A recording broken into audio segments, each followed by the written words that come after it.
Early career doctors and dentists. Well, you know one thing about your career, it's early.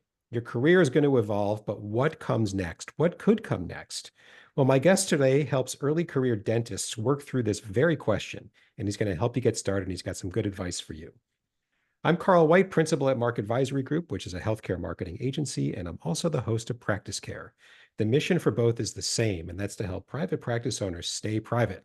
Not only is that usually what they want, but care is better when the provider owns the practice because that's when they're going to have the most freedom to make the clinical decisions they think are best for their patients. When somebody else owns the practice, it's usually a bit different. Eventually, their agenda starts to creep in, limitations can be made, other things can happen. Nobody gets hurt, but it's a lot simpler and easier if it's privately owned in the first place. So we just want to help keep it that way. My guest today is Kirk Teachout. Kirk is a business coach, serial entrepreneur, and best-selling author. With the launch of his latest venture, the seven-figure dentist program through four-quarter coaching, four Roman numerals, he now unlocks secrets of dental practice management. His diverse experience across multiple industries has armed him with invaluable insights and tactics that ensure personal and professional growth. Kirk aims to empower other dental practice owners to realize similar successes. His four pillars, culture, team, systems, and schedule, are the secrets to successfully scaling dental practices without burning out. That's a big deal too. Kirk, I'm excited about this one. Thanks for coming on. Yeah, thanks, Carl, for having me. This is great. Yeah, absolutely. It's a good way to spend a Friday morning, afternoon, depending on where you are. Yeah. Um, let's get into it first. I ask every guest to start out, tell us more about yourself. The bio was short. Your bio was skewed a bit more towards growing and scaling in that part of your business. But talk a bit about your kind of like your career coaching advice and help us know kind of your background there is in addition to Sure. helping us get to know you better. Sure, of course. So, like we talked about off air, is like I'm from the music industry. I am not a career dental, industry person. Hmm. So I definitely have that unique perspective where, I'm trying to create a raving fan of myself or my music that is in a very cutthroat, very difficult, subjective industry. Hmm. So now that I'm in an industry where everything is needed for the Hmm. most part, like to get somebody healthy, and people do know that for the most part, or you can educate them on why it is important. Hmm. It's so easy to use the same tactics I did in the music industry now in dentistry Yeah. and think outside the box creatively. Hmm. So that's kind of my background. But, my wife and I bought a practice 4.5 years ago because she's a dentist. Okay. Um, There's the and tie. Okay. So what's a right, musician right. doing So with yeah, dentists? it's Got it. not me. Yeah. Dots connected. Keep Um, going. right. So my wife is a dentist, and she saw that the only way that we could really quickly, anyway, pay off her student loans, her $500,000, was to own a Jeez. practice. Yeah. So we were like, okay, we can do it in double, triple, quadruple the time that it would take if she was just associating in a Hmm. practice itself, in private practice, like you were saying, right? Hmm. Um, and that's something we really hold valuable is the access to private practice, and the ability to keep that right there at the Hmm. forefront of patients' minds. Because, yeah, I mean, the stories are out there. We're not going to Yeah. talk bad about it, but it's just out there, right? Yeah. Yeah. Um, so that's my background. And over the last 4.5 years, obviously COVID happened, Hmm. Hell of a and time to all launch a sorts of practice. things. Yeah. Oh, yeah. Yeah. So Shut we down bought here in it. Illinois. They made every dental practice shut down for three Yeah. months. You Yeah, know. same. So in Tennessee, where Okay. we are, we were shut down for 2 months, and we were Okay. lumped in with nail salons and barbershops. Yeah. So as non-essential. And yet I had so many patients calling every single day, just like, I Hmm. have an abscess out to here. I'm like, I'm sorry, I can't do anything. Even for emergencies. Yeah, I Where couldn't where do where where anything. was that guy supposed to go in that case? To the hospital? Exactly. Yeah, they were going to have to go to a hospital. Okay. And sometimes they don't give them the right antibiotics and different things. So Yeah. it's just like, okay, Yeah. because that's not what they're trained on. Yeah. So for us to be lumped into that kind of stuff was really tough. Hmm. But that happened 6 months after we bought the practice. God. But it was honestly the best thing for us because, we all know what we need to do typically. Hmm. And, we know that there's some things that we need to work on, but we typically don't make time to do it. Yeah. So in those 2 months, we had unlimited time Yeah. besides Right. with the You were kids. literally home, right? Right. So Yeah. that's what we did. I painted the whole office for 3 weeks out of those 2 months. Yeah. Um, and we updated some things, but we sat down and focused on what do we want and how do we want to do it. Hmm. and then it just kind of built from there. And so essentially I've been coaching my wife for the last 4.5 years Hmm. on her ability to create a better leader in herself, Hmm. to be able to manage the team effectively.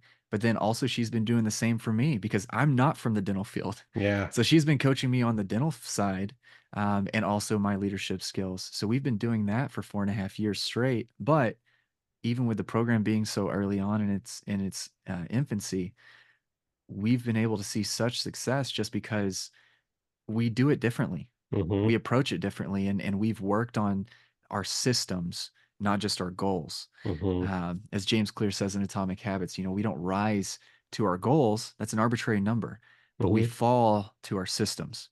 And so that's what we did. And we had a doctor come in that had never done more than $6,000 a day Hmm. in her practice. And while my wife was on maternity leave, she came in for 3 weeks while her office was being reconstructed. Okay. And she was doing $15,000 days every day for those 3 weeks. Hmm. And so I was like, we have something here. Like Yeah. something's different here. Yeah. And people started asking us questions, and I was like, hey, let's help change an industry. Hmm. Let's help just innovate and do things differently and show people that there is community in Hmm. dentistry in a very isolating industry, Mm. and that you can do it differently because, Yeah. oh, wait, we also only work 3 days a week, Hmm. And so your not wife was an 5. example of an early career dentist, and so Right. she went this path, with you two Right. together took this particular path. Okay. Yeah, and it worked out. Hmm. Thankfully, right? It doesn't always work out. Well, right. Yeah. Right. Yeah. As we see, I mean, I had a doc who's been in it for 29 years reach out and like, it's time for a change. I'm like, yeah, sometimes you can figure it out early on in your career. Hmm. Sometimes you have to go through the school of hard knocks and learn Hmm. it later. Yep. But either way, the ability to know that you need a change and to Hmm. want to do it proactively is Yeah. so important. Yeah. They've got to find that pain, right? And the pain's got to be big enough to say, I can't Yeah. live like this anymore. One of the things that no longer surprises me, but you still kind of stare at it every once in a while and you go, the amount of pain people are willing to tolerate. It's not a Mm, negative comment. It's just, right. what it takes to make it change is a big deal. Um, so, okay, so you work with dentists in a variety of their sort of career stages. Sure. They come to you for like a common solution, which is grow scale. But let's talk about the early career dentist. And I Mm, put doctors and dentists, intentionally because that's our audience. It's all yeah. types of providers. So doctors, dentists, healthcare providers. Although Yeah. some of what you say might be specific to dentistry, I'm pretty It can confident be the lessons are going to everybody. be Yeah. generalizable. Exactly. So what, just to define a term, when you say early career, let's just make sure that you and I and the audience, we're all hearing the same thing. Generally Sure. speaking, what defines an early career I mean, to dentist? me, it's coming right out of school, Okay. right? Or 3 to 5 years out. Like it doesn't have to be, 10 years, 15. Like depending on what you want. Like some dentists get in and they're like, yeah, I don't like this. And they make a pivot and an Mm-hmm. industry change. Like Mm-hmm. I know there was a ton of dentists that were, or dental students in my wife's program that were medical doctors. And they're like, I hated that. Now I'm going into dentistry, Mm-hmm. you know? And so, you can make different changes. You may have to suffer some consequences for it, but Mm-hmm. you know, when you find something you love and you do it and you do it wholeheartedly and you Mm-hmm. have more passion for it and avoid that burnout. But Right.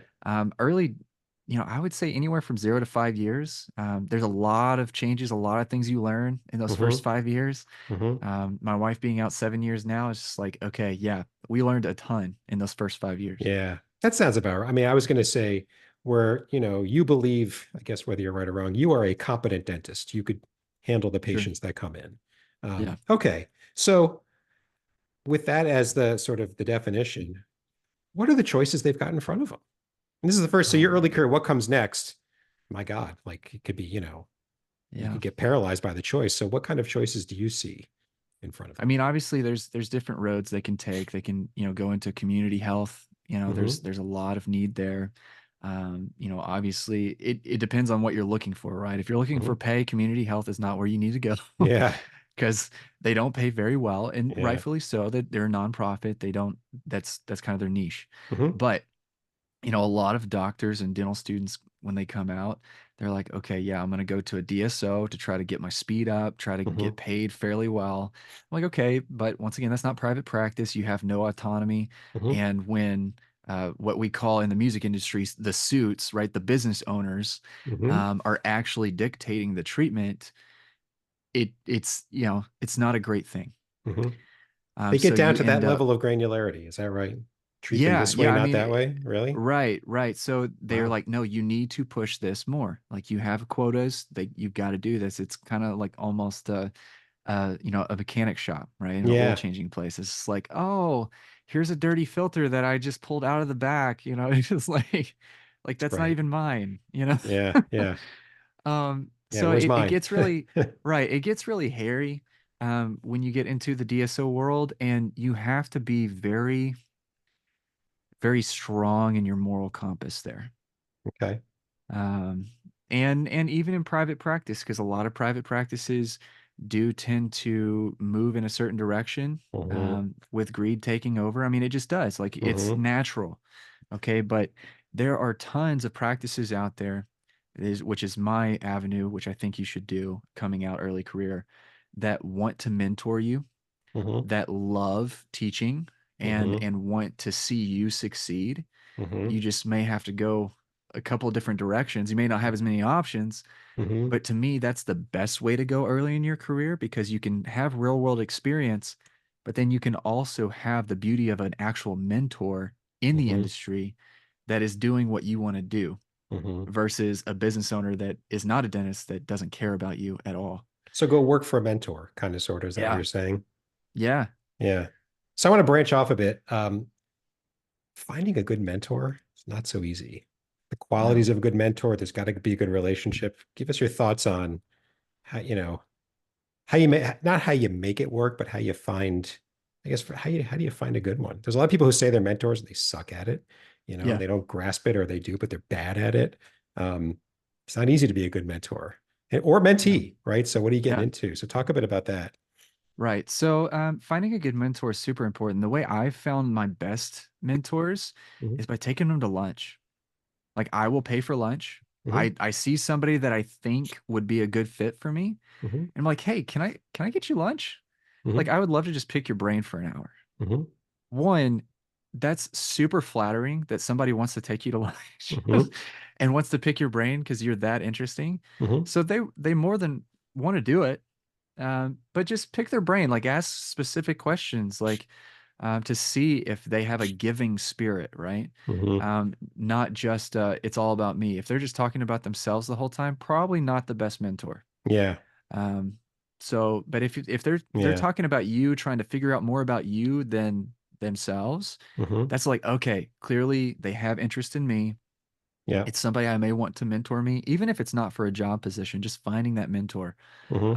I've taken many people out to lunch, coffee, dinner over, the last 10, 15 years, and I have found my best mentors and be okay to like not settle for Hmm. those people.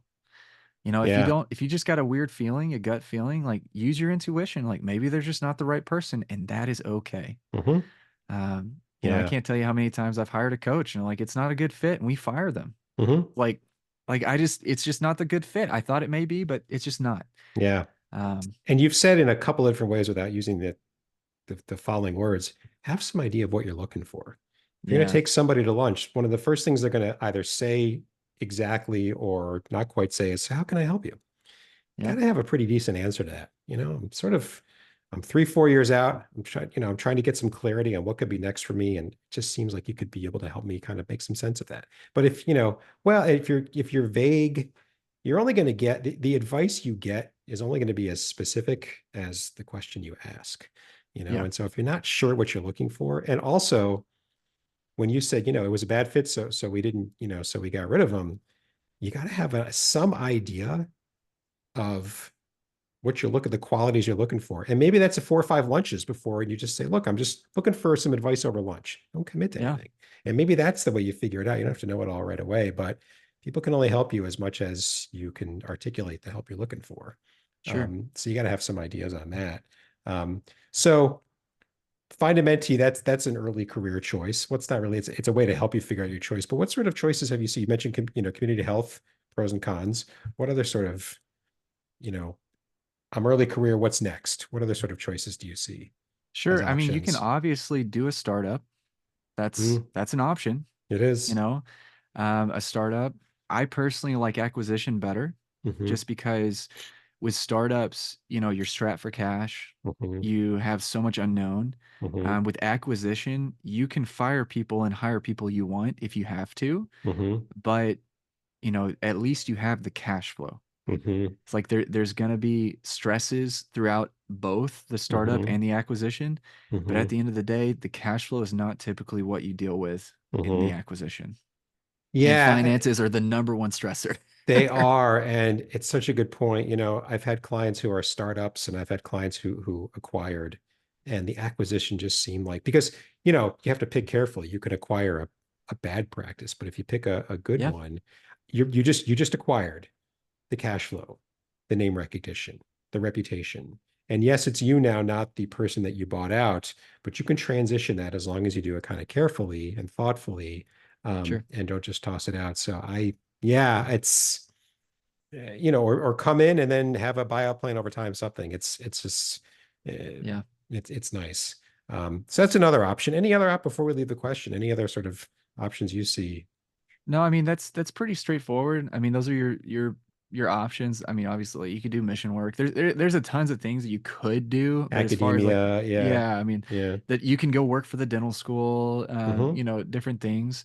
Um, but at the end of the day, like I feel like those are like the major options that you typically see. mm-hmm, And I mean, obviously, practice ownership is the way to go mm-hmm. if you can handle it, but not Yeah. everybody's a fit for it.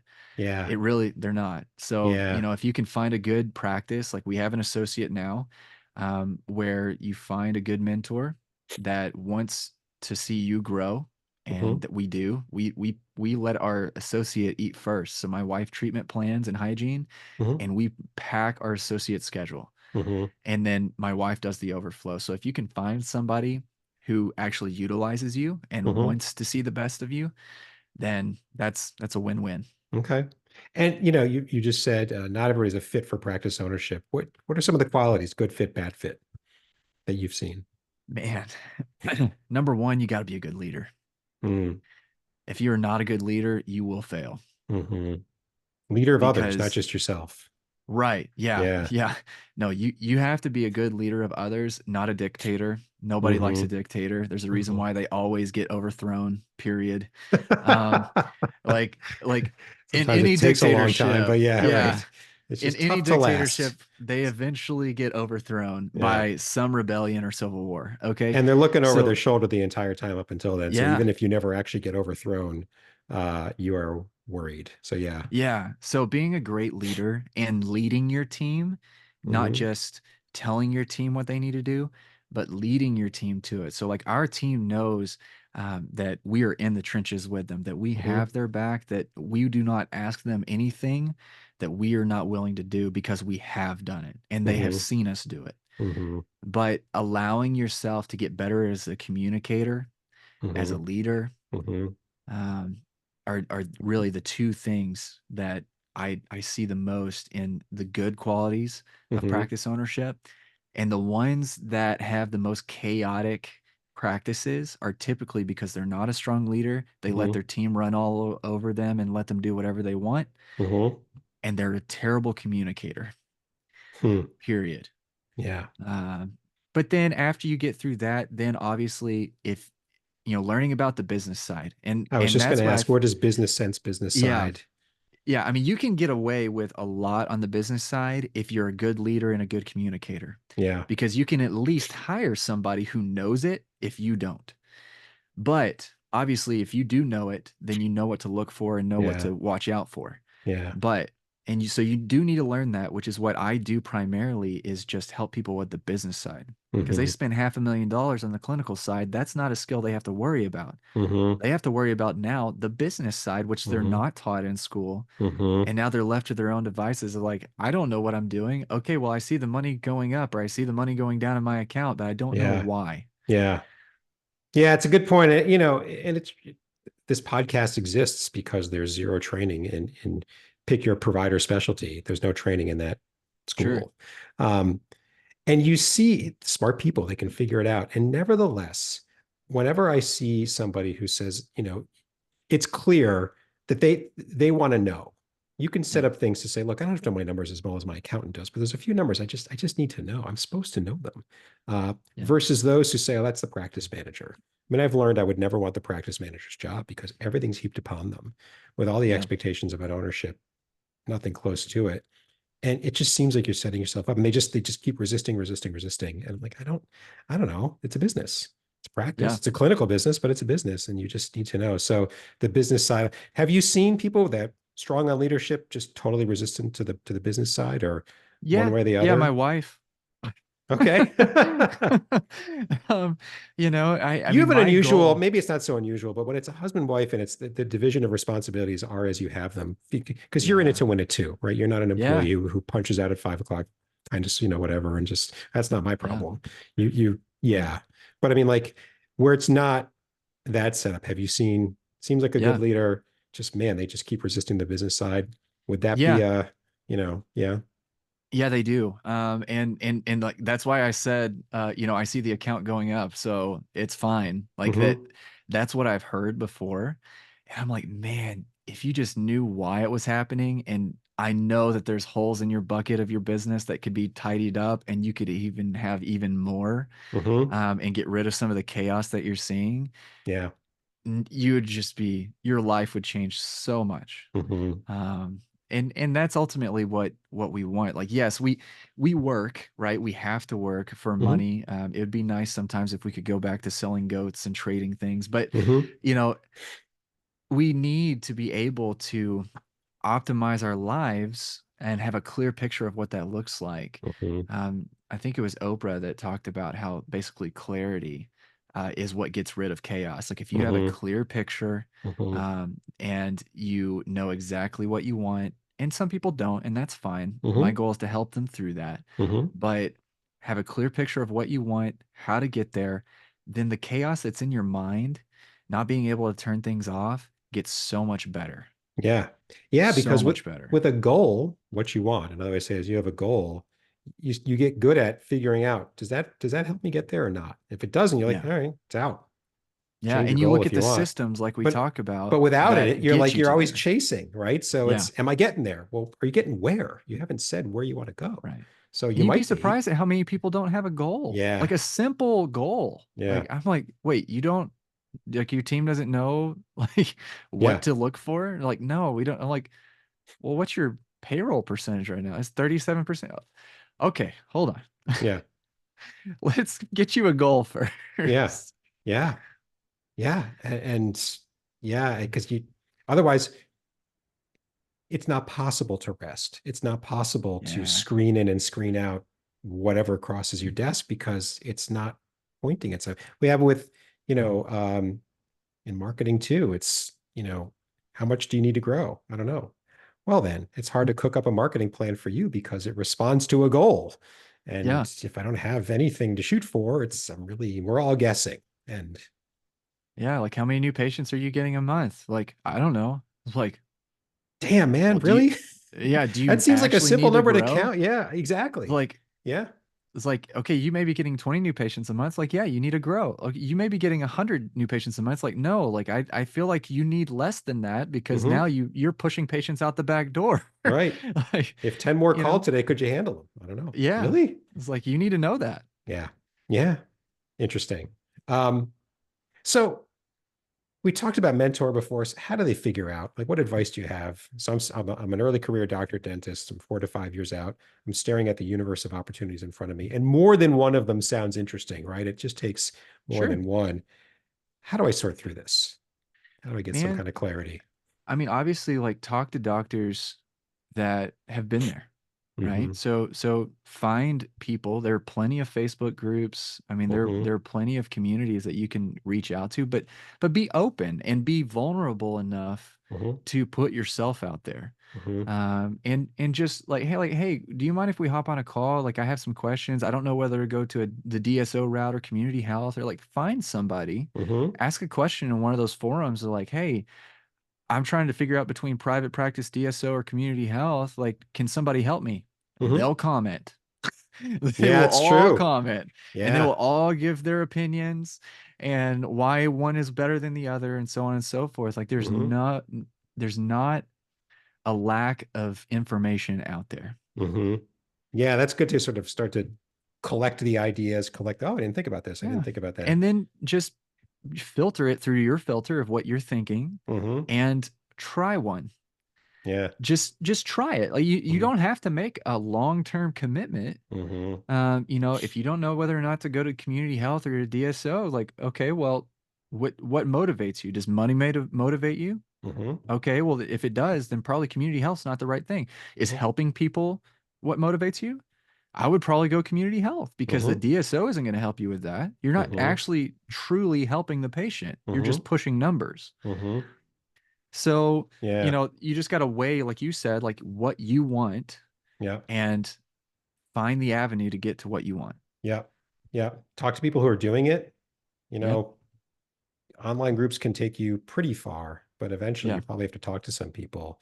You know, a good Sure. question to ask somebody who's in there is, um, if you had to do it all over, would you do it again? That's a really good Yeah. one. Well, I'm not so sure. Oh, I totally would. I mean, you can get a lot from how they answer, how thoughtful they are, body language. It can really be useful. But then, yeah, you're right. You know what? Try it. You're early in your career. Trust me, Yeah. most other people are going through the thoughts you're going through, and Yep. nobody's going to hold you against you if I needed to try this out um, Yeah. before I And a make a year or two is decision. not going to be the detriment to your career. Nope. Nope. And when you're early in your career, if you said to anybody, I wanted to try different, environments out to see what fit me. Yeah. Yeah. Anybody who looks at that as a negative, don't work for them because Yeah. they're off. You just learn something about them.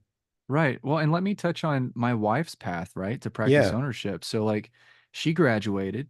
Hmm. We found a doctor that was in town where we lived. Like, she worked there for a good 18 months. Hmm. Um, and she, there's an opportunity that opened up a little further away. We were going to move. And 2 days in, she quit Hmm. Because? without saying anything bad. She didn't agree with the philosophy Okay. of the doctor, Hmm. and the practice. Okay. So, she was like, okay, this isn't a good fit. So having that integrity, right, to Hmm. say, look, this is my license, this is my career on the line. Hmm. I'm not going to do this. Hmm. Stand your ground. Yeah. Say, look, this isn't for me. And we pieced out after 2 days. Now that was probably the roughest time in our careers, period, Hmm. as a family, Hmm. because my business was suffering, and she Hmm. quit, and she couldn't find anything for 6 weeks. But then she went to a pedo office. So now she's a general practitioner in a pedo office where it's Hmm. super fast paced with Hmm. just kids. Hmm. And she worked there for 6 months, figured out that she didn't like pedo at Okay. all. Yeah. And okay, like, so what's the next step? She was like, I really think if I owned a practice, I would have the autonomy Hmm. and I'd be able to make the decisions for myself. She's a Hmm. fairly passive person. So she was just like, I can't ask the owner doc like to do it my way. Yeah. It's like, this is the way I want to do it, but I just Hmm. can't ask. I'm like, Hmm. okay, cool. So Hmm. let's own a practice. And she looked at me and she said, will you help me? And I was like, sure. No way. I We're got in my this music. Are together. you kidding? No, I'm Yeah, kidding. yeah. I mean, it was tough. It was tough. I'll be honest.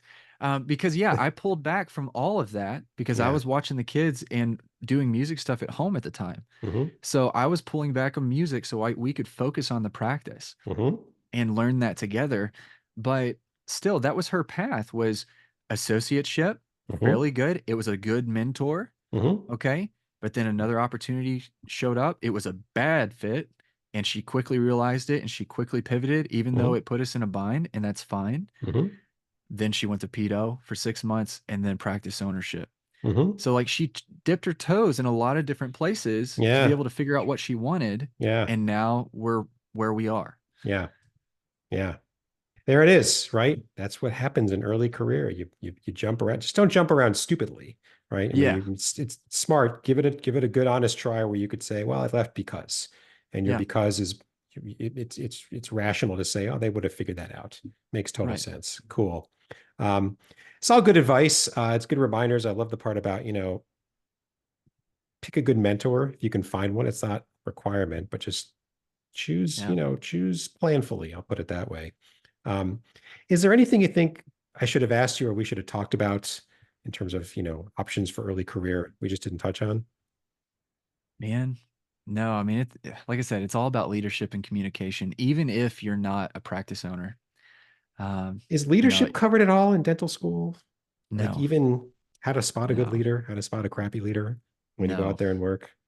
no, Yeah. not really. I mean, I kind and of I knew the think, answer, but I was like, well, maybe I'm wrong. It'd be yeah, nice if I and I was wrong think on they that may one. have like one class on business ownership. Like it's not enough to really do anything, and Mm-hmm. it's probably not taught in the way that it needs to be anyway. Mm-hmm. So yeah, I mean, I would, and that's what I tell every associate and every dental student that reaches out to me on Instagram is like, look, there are two things you need to do. You need to work on your leadership and communication skills, Mm-hmm. and you need to save cash Mm.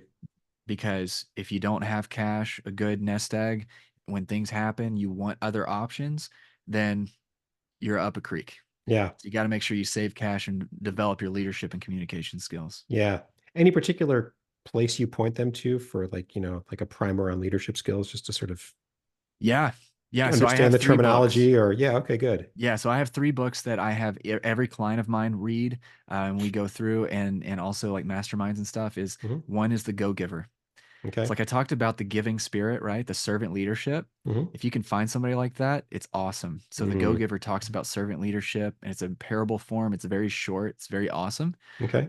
This next one's Extreme Ownership by Jocko Willink and Leif Babin. Yeah. I love a good He's an Navy SEAL impressive book. guy. He Yeah, is really an impressive. I heard a podcast with him. yeah, He's impressive, which is it's awesome. understating it. So Yeah.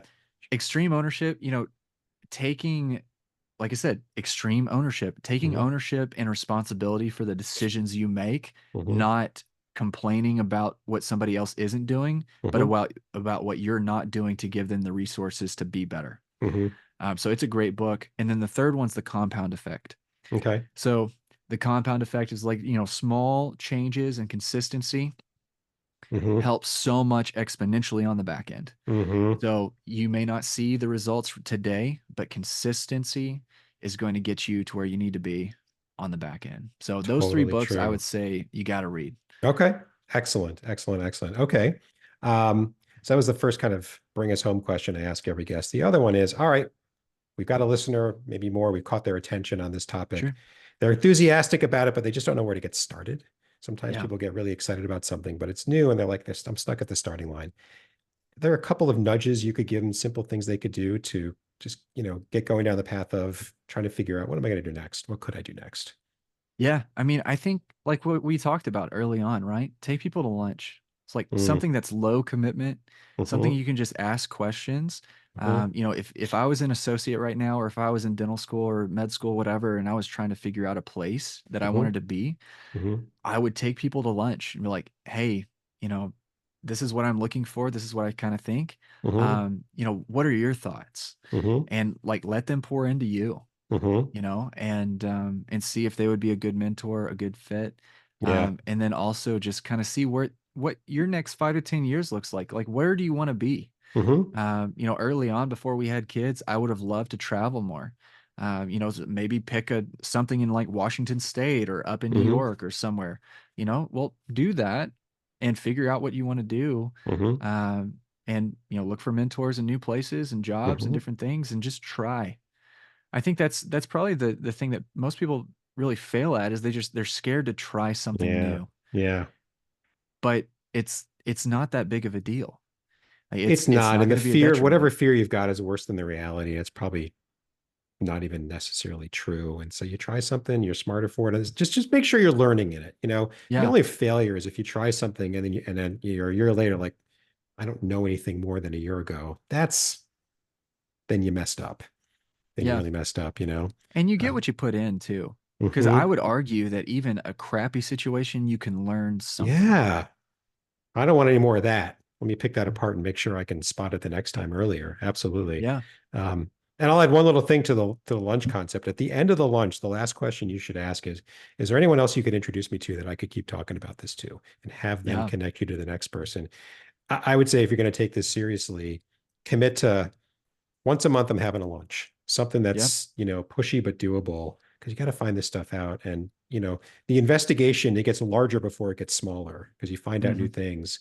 Um, but if you make a connection with somebody, hey, can I call you again down the road? Can I take you out to lunch again? Anyone else you think that in your network you could introduce me to do this? People Yeah. will say yes because they want to help. Yeah. Cool. Kirk, thank you. This is really good stuff. I love talking about people's careers. It's just because you're right, it's a lot of investigation, but it's so doable. There's no Yeah. mystery to it. Just you're smart people. Just start asking questions and pay attention to the answers. So thanks very much for coming on Practice Care. I really appreciate it. Yeah. Thanks, Carl. Yeah, and so you gave us contact information for which we're going to put in the show notes for your episode so that anybody who Awesome. wants to get a hold of Kirk now has another way to do so. 2 points before we wrap up. First, if you're someone like Kirk or us and you seek to serve private practice owners, or if you're a private practice owner yourself and you've figured out something important on the business side of private practice, either way, we want you to come on Practice Care and tell the world about it. In the show notes for Kirk's episode and every episode, there's a link, a couple of clicks. It's really easy. Just tell us what's on your mind and we'll get you scheduled as soon as possible. And finally, please subscribe to Practice Care. Practice Care is one word. Search it. You'll find us anywhere you look. We're on every player, every platform. We drop a new episode every week, and the easiest way to stay up to date is to subscribe. So please do so. Thanks very much. And until next time.